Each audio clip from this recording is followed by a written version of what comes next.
কয়েকদিনের ব্যবধানে ফের বড়সড় বিপত্তি বরাভূম স্টেশনের রাঙ্গাটি JC40 রেল ফটকে। শনিবার দক্ষিণ পূর্ব রেলের আদ্রা চান্ডিল শাখার বরাভূম রেল স্টেশনের রেল ফটকের ঘটনা। সকাল 10:27 নাগাদ রেল গেট বন্ধ করার সময় বাগমন্ডির দিক থেকে আসা একটি বেপরোয়া অটো লাইনের মাঝে ঢুকে পড়ে। কোনো উপায় না দেখে সামনের গেটটিতে সজোরে ধাক্কা মেরে চম্পট দেয় অটোটি। রেল ফটক চত্বরে কোনো সিসিটিভি ক্যামেরা না থাকায় অটোর হদিশ মেলেনি, যা রেলের নিরাপত্তা ব্যবস্থাকে বড়সড় কাঠগড়ায় দাঁড় করিয়েছে।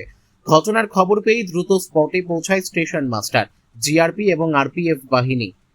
দুর্ঘটনার জেরে রাস্তায় তীব্র যানজটের সৃষ্টি হয়। তবে রেল কর্তৃপক্ষের তৎপরতায় ঘণ্টাখানেকের চেষ্টায় ফ্লাইট বুম ব্যবহার করে পরিস্থিতি নিয়ন্ত্রণে আনা হয় এবং যান চলাচল স্বাভাবিক করা হয়।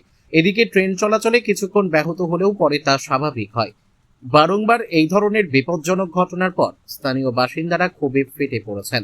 এলাকায় অবিলম্বে রেল আন্ডারপাস নির্মাণ এবং কঠোর নিরাপত্তার স্বার্থে সিসিটিভি ক্যামেরা লাগানোর দাবি জানিয়েছেন তারা। পুরুলিয়া থেকে বিশ্বজিৎ সিং সর্দারের রিপোর্ট, বিগ নিউজ বাংলা। ঘটনাটা কি করেছে বলুন তো? ঘটনাটা আমি এলাম তখন দেখছি গেটটা টানাটানি করছেন এনারা রেলওয়ে কর্তৃপক্ষ। জিজ্ঞাসা করলাম, বলি খোলা হবে কি না, এখন বলছে গাড়ি পাস হলে খোলা হবে। ওটা একটা টেম্পুতে নাকি মেরেছে, আচ্ছা, টেম্পুতে পালিয়েছে। আর কোন দিক থেকে আসলো টেম্পুটা?